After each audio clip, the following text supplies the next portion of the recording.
Good night, everyone. Settle in with your favorite warm beverage, because tonight's stories are not for the faint of heart.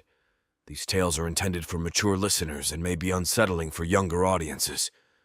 Let's start with our scary bedtime story, your nightmare stream. The Crying Lady in the Dakota. The Dakota, an iconic Gothic-style apartment building on the Upper West Side of New York City, has been a silent witness to the lives and secrets of its famous residents since its opening in 1884. Among these luminaries were John Lennon and Yoko Ono, who moved into the Dakota in 1973, drawn by its charm and storied history. The building, with its ornate facade and sprawling interiors, held a dark allure that whispered tales of the past to those who listened closely. In the years leading up to his assassination outside the building in 1980, John Lennon often spoke of a spectral presence in the Dakota. He confided to Yoko and close friends about the crying lady ghost he had seen wandering the dimly lit halls at night.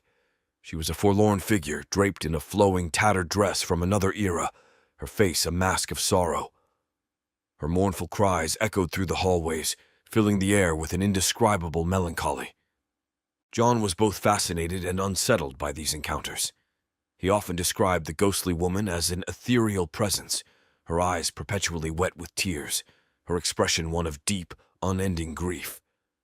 He felt a strange connection to her, sensing that her sorrow was linked to the building's history, but he never discovered who she was or why she wept.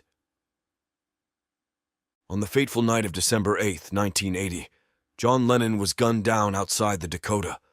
The tragedy sent shockwaves through the world, and the building itself seemed to shudder with the loss. Yoko Ono, stricken with grief, found solace within the walls of the Dakota, though the memories of John haunted her every step. One night, not long after John's death, Yoko was in their apartment, alone with her thoughts. She heard the faint, mournful sound of a woman crying. The hairs on the back of her neck stood up as she followed the sound down the hallway. At the end of the corridor, she saw the ghostly figure John had described. The crying lady's sorrowful eyes met Yoko's, and in that moment, a chilling understanding passed between them. Yoko realized that the crying lady was not just a ghost. She was a guardian of sorts, a witness to the sorrows and secrets of the Dakota. Days turned into weeks, and the crying lady's presence became a nightly occurrence. Yoko found herself drawn to the ghost, feeling a strange comfort in her company. One evening, as she sat at the piano that John used to play, she felt a familiar presence beside her. She turned, and there, sitting at the piano, was John. His image was faint, but his voice was clear as he said, "Don't be afraid. I'm still with you." Yoko's heart ached with both sorrow and relief. She knew that John was watching over her, and that the crying lady was part of that vigil. The Dakota, with its haunted history, had become a place where the past and present intertwined, where love and loss were eternally bound. The next story is so scary. The Ghosts of Ravenwood Manor. Ravenwood Manor, an imposing mansion nestled deep in the woods of New England, had a reputation for being haunted. The house, built in the early 1800s, had been the site of numerous tragedies.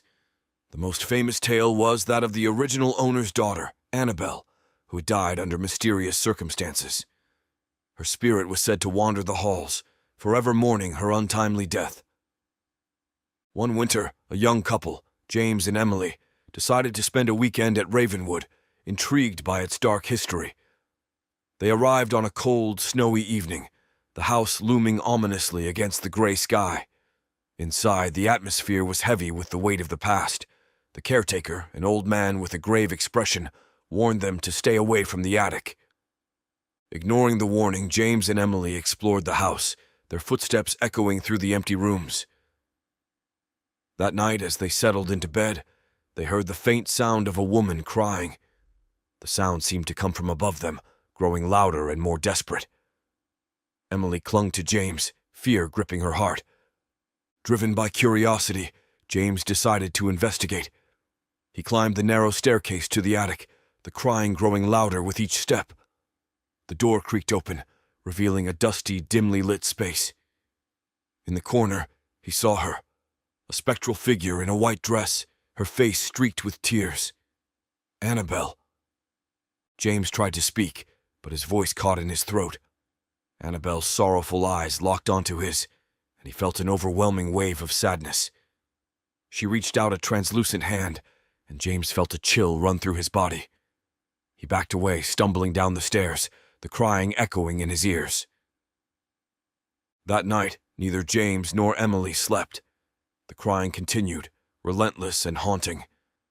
At dawn, they packed their bags and left Ravenwood, vowing never to return.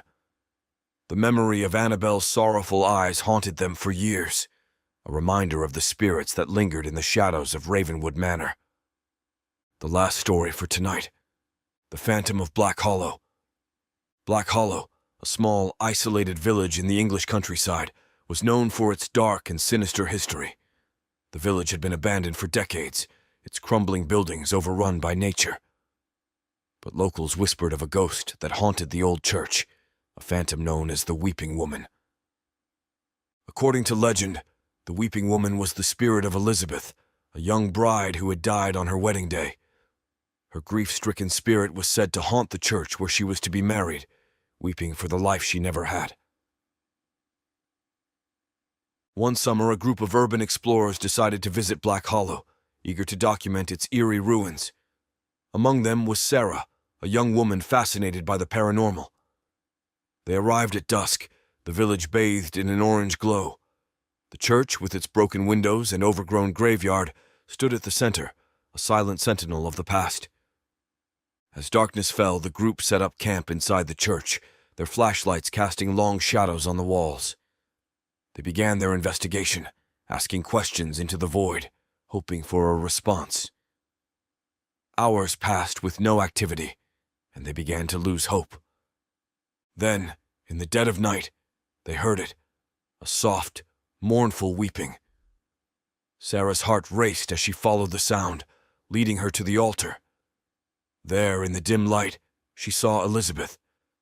The ghostly bride stood in her tattered wedding dress, her face hidden behind a veil. Her sobs were heart-wrenching, filling the air with a sense of profound loss. Sarah reached out, but Elizabeth vanished, her cries echoing through the empty church. The group was shaken, but Sarah was determined to uncover the truth. They spent the rest of the night researching Elizabeth's story, piecing together the tragic events of her death. As dawn broke, they left Black Hollow, their cameras filled with eerie footage and their minds haunted by the Weeping Woman. Sarah couldn't shake the image of Elizabeth's sorrowful figure, a reminder of the pain and grief that lingered in the forgotten corners of the world. Each of these haunted locations, the Dakota, Ravenwood Manor, and Black Hollow, held spirits trapped in their sorrow, forever bound to the places of their tragic deaths. Their ghostly presences served as chilling reminders of the past, their stories echoing through the halls and ruins, waiting to be discovered by those brave enough to listen. I hope you enjoyed these spine-chilling stories. Please subscribe, like, and share this story if you enjoyed it. Additionally, let me know in the comments what you thought and what a horror story you'd like to hear about next time.